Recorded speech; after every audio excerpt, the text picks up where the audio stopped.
Այսպիսով իմ հյուրերն են Ղարախանյան եւ ընկերներ իրավաբանական գրասենյակի տնօրեն Արամ Ղարախանյանը, բարի լույս, եւ Ղարախանյան ու ընկերներ իրավաբանական գրասենյակի գործընկեր Թաթուլ Խուդատյանը, ողջույն։ Բարի լույս։ Ոչ ավանդական հարց ձեզ համար, բայց ավանդական ինձ համար։ Ձեր բարեմաղթանքը առավոտյան։ Ես ցանկանում եմ ողջունել բոլորին, ցանկանալ իհարկե բարի լույս եւ որպեսի օրը թեկուզ եւ աննշան, բայց լավ լուրից կամ լավ իրադարձությունից սկսվի, որովհետեւ դա երբեմն շատ օգնում է, որպեսի օրը հետագայում ավելի լավ դասավորվի։ 100%։ Թաթուլ։ Ես մաղթում եմ, որ օրվա մեջ իրավաբանների հետ շփվելիս միայն լուծելի խնդիրներ ունենաք եւ չլսեք բացասական պատասխաններ։ Հիմա այսպիսի հարց հաճախ այն իրավաբաններին ում դիմում են, անկախ նրանց մարդկային հրաշալի տեսակից,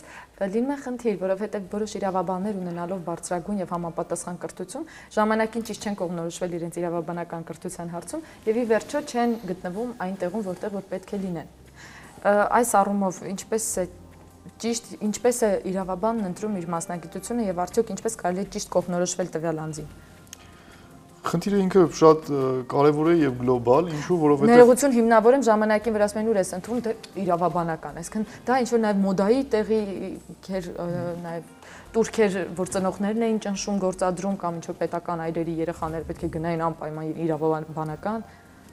Այսօր մասնագիտության ընտրության առումով բազմաթիվ ազդեցություններ են լինում անձի վրա, երբ որ ինքը դեռևս այդ կողմնորոշման կայացման փուլում է, այսինքն սկսած դպրոցի վերջի տարիներից դեպի արդեն բուհ դիմելու ժամանակահատված եւ պարզ է որ այդ գործոնները ազդում են իր որոշման վրա, շատ դեպքերում ինչպես արդեն ասեցիք, ծնողների գործոնն է, հասարակության մեջ իր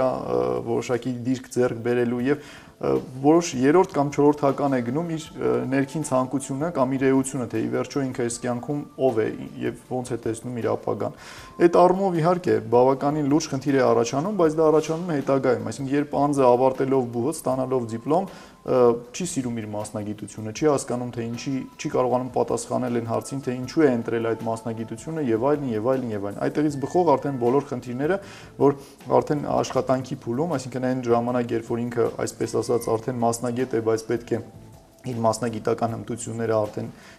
իրեն եւ իշա հասարակության օգտագործի,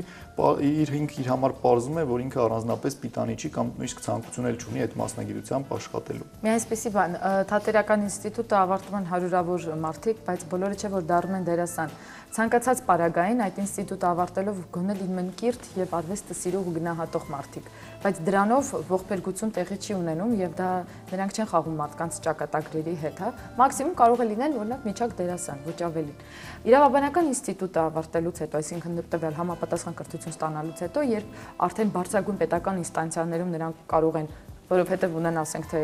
պաշտոնատար անձ հայր կամ քեռի կամ չգիտեմ հորեղբայր, նրանք կարող են տեղավորվել որոշակի տեղերում, որոնք ոչ թե քննում են, քննարկում են գործը, այլև կոնկրետ որոշում են կայացնում դրանով իսկ ազդելով մարդու ճակատագրի վրա։ Այս առումով ձեր կարծիքով երբևիցե փոփոխություն կլինի մեր պետական համակարգում։ Իհարկե կլինի, ես կարծում եմ, որ վերջի կարևորը այն չէ թե անձը ավարտելուց եւ աշխատանքի ընդունվելուց հետո ինչ նշանակություն ունի հասարակության համար, այլ կարևորը թե հասարակությունը ինչպես է արձագանքում այդ անձի գործողություններին։ Այսինքն հասարակության վերահսկողության ֆունկցիան, երբ որ մեր հասարակությունը ճիշտ իրականացնի, հետևողականորեն պաշտպանի իրավունքները, թափանցիկ ներկայացնի իրական խնդիրները եւ յուրաքանչյուրը իր դաշտի խնդիրները ներկայացնի եւ հետևողական փորձի լուծել, նման անձինք, որոնք առանց գիտելիքների փորձում են գտնվել երկրի համար կարևոր պաշտոններում, ուղղակի ցանկություն չեն ունենա աշխատել, որովհետեւ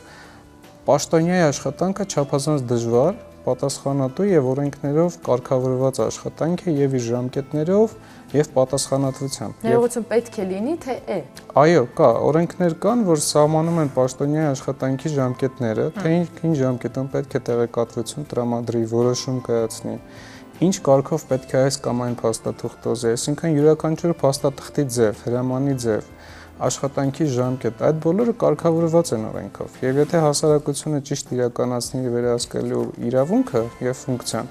նման պաշտոնյաները ուղղակի չափազանց ծանր աշխատանքից օգնելով միանգամից կազատվեն աշխատանքից եւ տեղը կզիջեն ավելի պատրաստված կադրի։ Շնորհակալություն, եթե լինեն պատրաստված կադրեր։ Այս պարագայում մենք գալիս ենք հենց կադրերի խնդրին։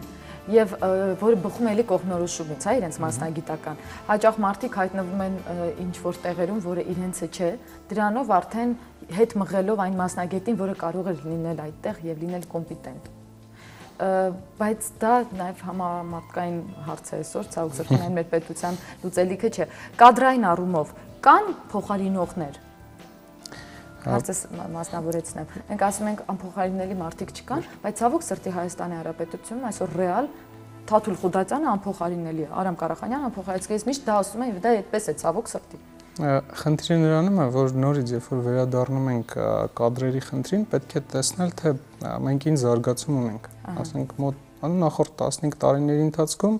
իրավաբանական շուկան վերջիվերջո վերջնականապես չի կայացել։ Այսինքն չկան 40-ից 50 կայուն իրավաբանական գրասենյակներ, որոնցում յուրաքանչյուրում աշխատում են, ասենք 10-ից 20 իրավաբաններ,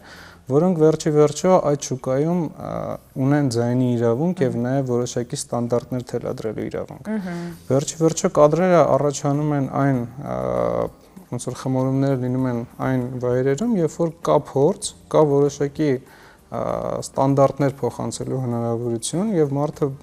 ընտրելով այդ ճանապարհը հնարավորություն ունի 2-3 գրասենյակներում աշխատել, փորձ ձեռք բերել եւ շարունակել իր ճանապարհը։ Օրինակ որոշ առումով մեզանից յուրաքանչյուրի բախտը բերել է, որովհետև ես իմ առաջին ոնց որ լուրջ աշխատանքը, որ ես ունեցել եմ, դա HSBC բանկում է եղել դեռ 99 թվականին, այսինքն դա էլի որոշակի կառույց է, որը ստանդարտներ է թելադրել աշխատանքի, աշխատաժամանակի եւ աշխատանքի որակի վերաբերյալ։ Հետագայում եթե լինեն գրասենյակներ միջազգային, ասենք փորձի, որ միջազգային ներկայացություններ շատ հայտնի գրասենյակների Հայաստանում եւ մեզ բախտ վիճակվեր այնտեղ աշխատել, մեր փորձը անգնահատելի կլիներ նաեւ միջազգային իրավունքի ոլորտում։ Չկան այդպիսի գրասենյակներ Հայաստանում, չկա այդ 30-40 կամ 50 գրասենյակը, ու այսօր խոսել շատ փորձված կադրերի պակասից այդքան էլ արդար չի, որովհետև չկա այդ դաշտը, որտեղ բոլորը կարող են փորձ ձեռք բերել։